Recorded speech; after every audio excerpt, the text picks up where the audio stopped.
There is a tendency after mass casualty events like the Las Vegas shooting last month or the Texas church shooting on Sunday to ask if now, finally, things will change in the gridlocked politics of gun control.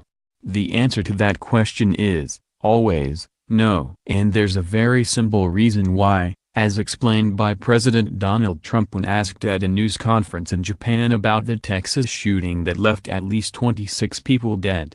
This isn't a gun situation. This is a mental health problem at the highest level. It's a very, very sad event. A very, very sad event, but that's the way I view it. That's it. Put another way, guns don't kill people, people kill people. Similarly, after the Las Vegas shooting that killed 58 in October, Trump referred to the shooter as a sick, demented man whose wires are screwed up. The reality is that for most conservatives and most gun owners, these mass shootings don't move the needle on gun control because, for them, this isn't about guns. It's about mentally ill people. Blaming guns, to their minds, is missing the point entirely. This view is borne out in scads of polling data over the years. A massive recent Pew Research Center poll on Americans' views on guns showed that just 3 in 10 gun owners believe that restricting the legal sale of guns would result in fewer mass shootings, while a majority,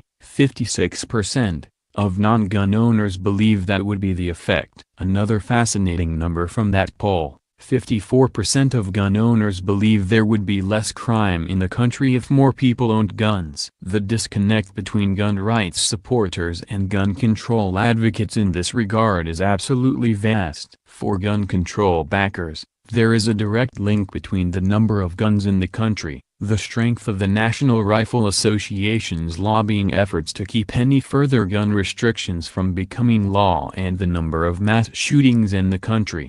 For supporters of gun rights, there is simply no tie between violence committed with guns and the availability of the guns themselves. They view the right to own a gun as a core freedom. Almost 3 in 4 gun owners describe the right to own firearms as essential to their own sense of freedom, according to the Pew poll. Half of all gun owners say owning a weapon is an important part of their overall identity. To gun owners, the biggest threat in the aftermath of these mass shootings is not that it might happen again in their community, but that politicians will use the shooting as a way to begin to take away their guns.